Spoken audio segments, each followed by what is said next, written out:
Se você é patriota, ajude outro patriota a difundir as nossas ideias, siga e compartilhe. A ordem de Nicolás Maduro para fechar todas as fronteiras da Venezuela, isolando completamente o país e impedindo a entrada de observadores internacionais. Seria essa a primeira medida visando um golpe nas eleições de domingo? E se ainda não está inscrito no canal, inscreva-se já e acione o sino das notificações para não perder nenhuma novidade. Nesta sexta-feira, dia 26 de julho, em uma medida inesperada, Nicolás Maduro ordenou o fechamento de todas as fronteiras terrestres, navais e aéreas da Venezuela.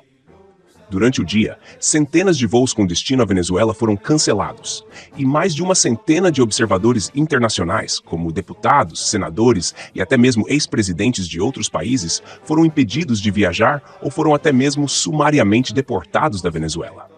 Mas, curiosamente, apesar de mais de uma centena de observadores terem sido impedidos de entrar ou de terem sido simplesmente expulsos do país, Celso Amorim, assessor-chefe de Lula da Silva, foi o único que conseguiu pousar ontem na Venezuela, sendo inclusive recebido por ministros e assessores pessoais de Nicolás Maduro. Para quem não se lembra, Celso Amorim foi aquele que, apesar de Maduro ter afastado seus principais opositores das eleições, de ter ameaçado iniciar uma guerra se não for eleito, de ter imposto a censura no país através do encerramento de dezenas de sites de notícias e de ter fechado as fronteiras da Venezuela para impedir a entrada de observadores para as eleições. Disse que as eleições presidenciais ajudarão a mostrar que a democracia está consolidada na Venezuela. Esse encerramento completo das fronteiras e a expulsão e proibição de entrada de observadores internacionais, exceto Celso Amorim, assessor-chefe de Lula da Silva, pode significar o primeiro passo de um planejado golpe para fraudar as eleições. Só para contextualizar, após a cassação da candidatura de Maria Corina Machado, a oposição conseguiu registrar a candidatura de Edmundo Gonzalez, com Maria Corina realizando um esforço gigantesco e mobilizando o apoio de toda a oposição para essa candidatura. O resultado de todo esse esforço pode ser medido nas pesquisas eleitorais, com diversos institutos registrando uma vantagem de mais de 40 pontos para Edmundo Gonzalez.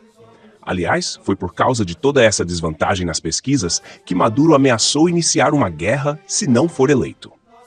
Aquela ameaça de guerra, feita em um comício e repetida em uma entrevista, é a prova de que Nicolás Maduro sabe que está em desvantagem e que efetivamente teme ser derrotado nas eleições. É importante lembrar que Maduro controla totalmente o CNE, sigla para Conselho Nacional Eleitoral, um órgão criado por Hugo Chávez em 1999 com a responsabilidade de organizar e coordenar as eleições no país. O que inclui, obviamente, a contagem dos votos, o que significa que, na prática, é Nicolás Maduro que conta os votos. O problema neste caso, para Maduro, são os observadores internacionais, exceto Celso Amorim, assessor-chefe de Lula da Silva. As eleições são eventos, obviamente, muito importantes em qualquer democracia.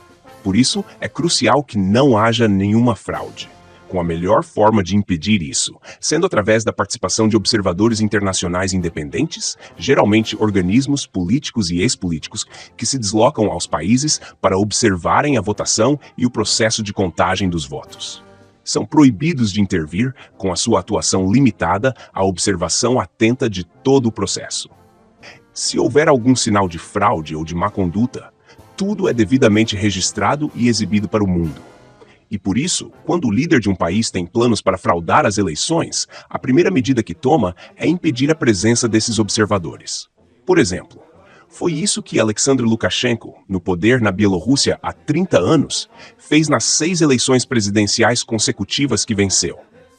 E foi isso que Vladimir Putin, no poder na Rússia há 24 anos, fez nas eleições presidenciais de 2024, vencida por ele com quase 90% dos votos.